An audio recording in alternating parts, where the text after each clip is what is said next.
जिस कौम की अपनी क़यादत नहीं होती उस कौम के हक़ और हुकूक़ की हिफाजत नहीं होती। आज मुसलमानों ने अपना कायद ढूंढ लिया है और इंशाअल्लाह आने वाले वक्त में इस कौम के हर मसाइल का हल भी निकलेगा और हमारी हर बात मानी भी जाएगी, अल्लाह ने चाहा तो। अस्सलामु अलैकुम वरहमतुल्लाहि वबरकातुहू। नाज़रीन किराम, आज मैं आप सबकी खिदमत में एक निहायत अहम और ख़ास वीडियो लेकर हाजिर हुआ हूँ। आज हम बात करने वाले हैं बैरिस्टर असदुद्दीन अवैसी साहब के बारे में और ख़ास तौर पर बिहार के उलमाए किराम की राय के हवाले से। क्या वाकई अवैसी साहब मुसलमानों को धोखा दे रहे हैं? क्या वाकई अवैसी साहब बीजेपी की बी टीम है या ये महज एक सियासी प्रोपेगेंडा है जो लोगों के जहनों में बिठा दिया गया है?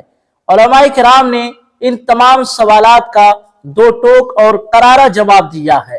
मैं इस वीडियो में आपको एक एक करके उलमाए किराम के बयानात सुनाने वाला हूं और यकीन मानिए इस वीडियो को देखने के बाद अवैसी साहब के बारे में आपके तमाम शुबहात और कंफ्यूजन दूर हो जाएंगे इंशाअल्लाह ताला।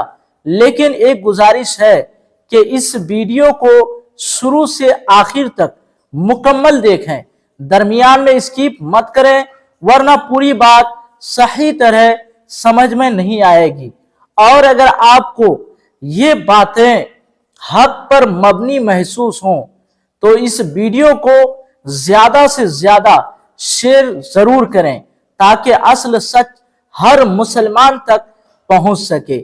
चलिए सबसे पहले वीडियो देखते हैं, इसके बाद चंद जरूरी बातें करेंगे। कि आपने सियासत को डैमेज किया है, सियासी तौर पे भी अपने समाज को आपने अपाहिज और लंगड़ा बना के रख दिया है। आज मुस्लिम बच्चे चाहे जिस नाम से हो, मुसलमान होना काफी है। बस ये लोग उनको बोलेंगे कि आप वोट काटने के लिए खड़े हो गए, आप वोट काटना चाहते, आप इलेक्शन लड़ेंगे तो वो जीत जाएगा, आप इलेक्शन लड़ेंगे तो वो हार जाएगा। अरे कोई हारे कोई जीते उससे आपको क्या मतलब है? हिंदुस्तान की किस पार्टी का कौन लीडर या किस पार्टी का कौन लीडरेस कौन है जो हमारी किसी खानका की पीरानी अम्मा है? कौन लीडर है जो हमारे पीरजादे हैं तो हमको तकलीफ होगी? कोई हारे सब तो उन्हीं के हैं साहब। कल उनकी बिटिया की शादी होगी, सारे लोग आएंगे। हमको क्या किया गया? 75 साल इस भारत को आजादी के हो गए। इस 75 साल में सिर्फ हमको सियासत से अलग करके गुलामी का ज़हन देकर हमें रेड कारपेट बिछाने के लिए रखा गया, हमें नारेबाजी करने के लिए रखा गया, हमें झोली ढोने के लिए रखा गया, जिसके नतीजे में पूरे हिंदुस्तान में एक भी चेहरा इल्ला माशाअल्लाह हमने अपनी ताकत और कुव्वत अपने वोट और सपोर्ट से ऐसा नहीं मुंतखब किया जिसने हिंदुस्तान भर में सियासी तौर पे हलचल मचाई हो। नहीं किया। अगर कोई करने आ जाएगा ये मुसलमान उनको वोट चोरवा बोलेंगे, ये मुसलमान उनको वोट कटवा बोलेंगे, ये मुसलमान उनको बोलेंगे ये घूस खाने वाला बी टीम सी टीम डी टीम। कोई बी टी सी नहीं होता। आप हार रहे हो, सियासी रसूख आपके समाज से निकाल दिया गया। सियासत किसको बोलते हैं? आपको क्या बताया गया? सियासत हराम है इस्लाम में? नहीं, सियासत इस्लाम में हराम नहीं, सियासत इस्लाम का इंपॉर्टेंट पार्ट है। अगर आप मुसलमान हैं तो सियासी तौर पे भी आपको जिंदा रहना आपके ईमान और अकीदे की हिफाजत के लिए भी जरूरी है। अगर आप मुसलमान हैं तो सियासी तौर पे भी सियासी शऊर आपके अंदर होना चाहिए। ये सारी फिक्र आपने। मैं बड़े जज्बात से आया हूं। चार थे चले गए दौलत के लालच में। पेशाब कर दो ऐसी दौलत को गरीबों, ऐसी दौलत नहीं चाहिए, ऐसा महल नहीं चाहिए। अरे ये टिप टाप वाला बड़ा मकान हमको नहीं चाहिए। अरे हम तो वो हैं कि हमारे रसूल ने, हमारे आका ने झोपड़ी में जिंदगी गुजारी, पत्थर का सिरहाना ले लिया।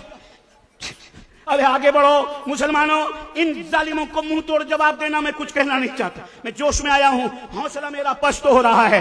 ये समंदर जो देख रहा हूं यकीनन नाम नहीं लेना चाहता, मैं नाम लेना नहीं चाहता। खिलाफ पार्लियामेंट में वो फाड़ने वाला कागज को, उसका नाम क्या था? और भी बहुत सी बातें। मैं आपको अभी वाली बात बता रहा हूं। ये वक्फ बोर्ड वाला मामला जो आया, तरमीमी बोर्ड का, और ये पास होने जा रहा था पार्लियामेंट में, इनके खिलाफ आवाज किसने उठाया? अरे बोलिए ना। कांग्रेसियों ने, राजद ने, जदयू तो भी दिया गया उसके साथ। उठाया किसने? किसने उठाया? तब भी ओवैसी सबसे ज्यादा गाली देने वाला ओवैसी को मुसलमान, सबसे ज्यादा तौहीन करने वाला ओवैसी को मुसलमान। ओवैसी खाने काबा में जाके सर पे उठा के कसम खाया कि मैं भाजपा का आदमी नहीं हूं, मानो, लेकिन उसको मानने के लिए ये मुसलमान तैयार है। तुमको कौन बहकाता है? वही मुसलमान जो कांग्रेस में है, जो जदयू में है, जो राजद में है, वही नेता तुमको कहता है कि ये एजेंट है भाजपा का। ये मुसलमान भोली भाली उनके बहकावे में आकर कोई कांग्रेस को वोट दे रहा है, कोई राजद को वोट दे रहा है, कोई जदयू को वोट दे रहा है। तो ये तनाव बर्बाद करने वाला ये नेता है कांग्रेसी मुसलमान, जदयू वाला मुसलमान नेता, राजद वाला मुसलमान नेता। ये मुसलमानों को लड़ा कर तबाह बर्बाद करने वाला ये मौलवी नहीं है, बल्कि ये वही सियासी पार्टी का नेता लोग हैं जो आपको बेवकूफ बनाता है और आप बेवकूफ बनते हैं। पहचानिए कौन आपका है, कौन आपका नहीं। पहचानिए मेरे दोस्त।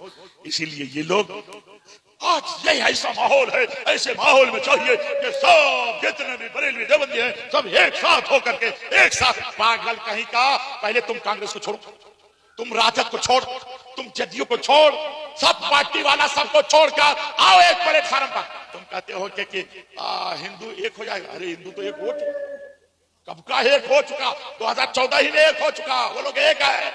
तुम लोगों को इन मुसलमान नेता ने बिखरा के रखा।